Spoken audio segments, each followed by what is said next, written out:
Wanda Cardoso de Aguiar nasceu em 11 de agosto no ano de 1926, em Belém do Pará.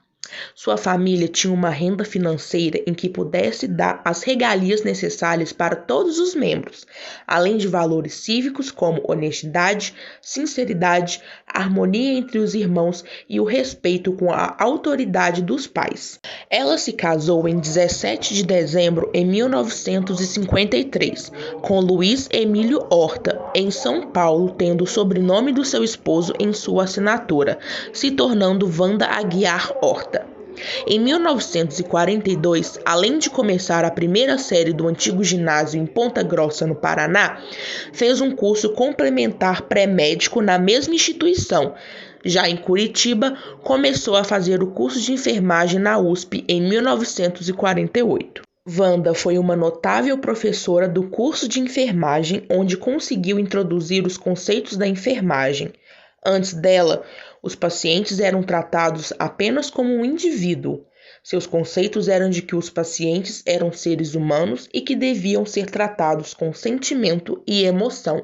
Para Wanda, enfermagem é ciência e a arte de assistir o ser humano no atendimento de suas necessidades básicas, de torná-lo independente dessa assistência através da educação, de recuperar, manter e promover sua saúde, contando para isso com a colaboração de outros grupos profissionais, gente que cuida da gente. Sua influência no ensino da enfermagem no Brasil é evidente. O estudo de sua obra faz parte dos currículos de todas as escolas de graduação em enfermagem do Brasil. Sua mensagem ultrapassou não só as fronteiras geográficas, sendo estudada também a nível internacional, como também venceu as barreiras do tempo, permanecendo ainda viva e atual. Seu trabalho ainda serve de marco referencial para inúmeras pesquisas em enfermagem. Wanda de Aguiar Horta buscou ao longo de sua trajetória criar e transmitir um conceito de enfermagem que englobasse os aspectos muitas vezes conflitantes de arte humanitária, ciência e profissão. Não foi tarefa fácil, no seio de uma profissão fortemente marcada por estereótipos. Enfrentou uma série de resistências, o que só fez engrandecer o seu trabalho. Do ponto de vista histórico, o estudo de sua obra é estimulante. Deixou farta documentação de seu trabalho, inúmeras publicações em periódicos, muitos originais não publicados que utilizava como material didático e um livro onde procurou sintetizar seus estudos, O Processo de Enfermagem. Sem dúvida, Wanda de Aguiar Horta foi uma dessas personalidades que merecem a atenção dos historiadores. É aquela que se insurge contra as tendências niveladoras de toda a comunidade humana, influenciando assim o processo histórico pelo seu valor intrínseco e pelas mudanças que produzem. Wanda fundamentava o processo de enfermagem como forma de organização e direção na assistência de enfermagem em 6 etapas, que eram histórico, diagnóstico, plano essencial, plano de cuidados ou prescrição, evolução e prognóstico de enfermagem. Wanda conceituava o processo de enfermagem como dinâmica das ações sistematizadas e interrelacionadas, visando a assistência ao ser humano. Quem trabalha na área da saúde muito provavelmente já escutou falar sobre a teoria de Wanda Horta.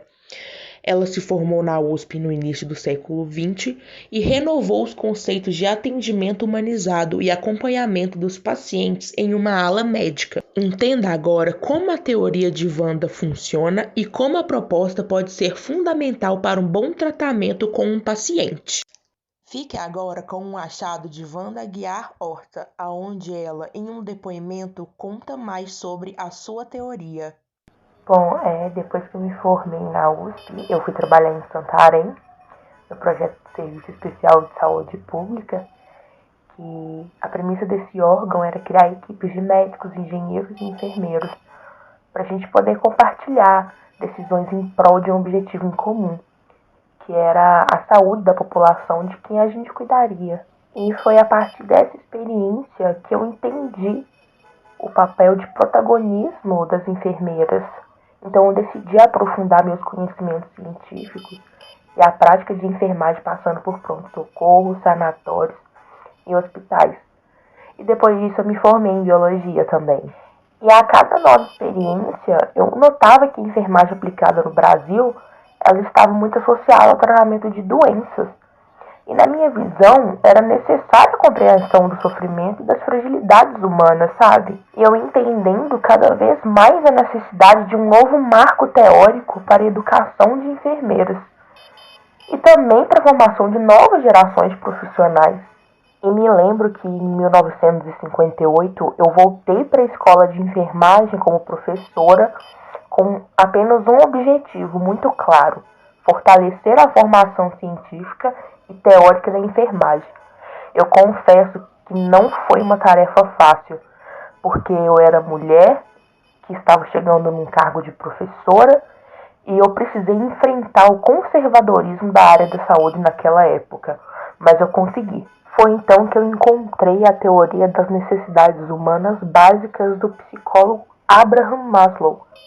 E ali eu vi um caminho para mudar a enfermagem no Brasil e poder humanizá-la. Seguindo essa tese, eu consegui estabelecer que o papel do enfermeiro em ser coordenador do cuidado é entender o ser humano como um todo, não olhando apenas a doença ou o que ele está sofrendo, mas o corpo dele, a mente e o espírito.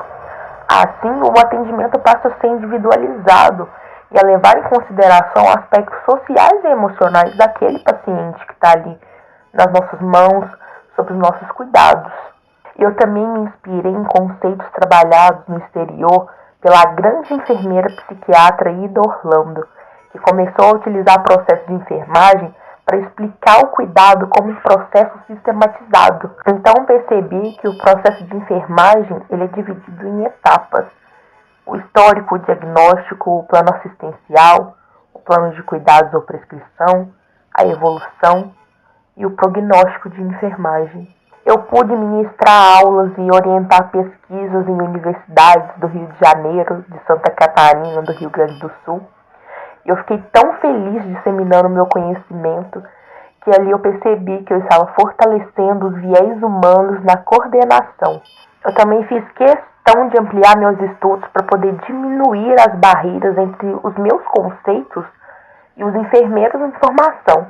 Eu criei uma revista de enfermagem em Novas Dimensões de forma independente para eu poder divulgar minhas ideias e poder fugir do conservadorismo dessa área, sabe? E eu também publiquei a teoria de enfermagem das necessidades humanas básicas no livro Processos de Enfermagem. E só agora que a enfermagem e o cuidado de saúde estão sendo respeitados e baseados em evidências científicas finalmente. E eu espero muito, muito, muito poder fazer parte dessa caminhada por mais muitos e muitos anos.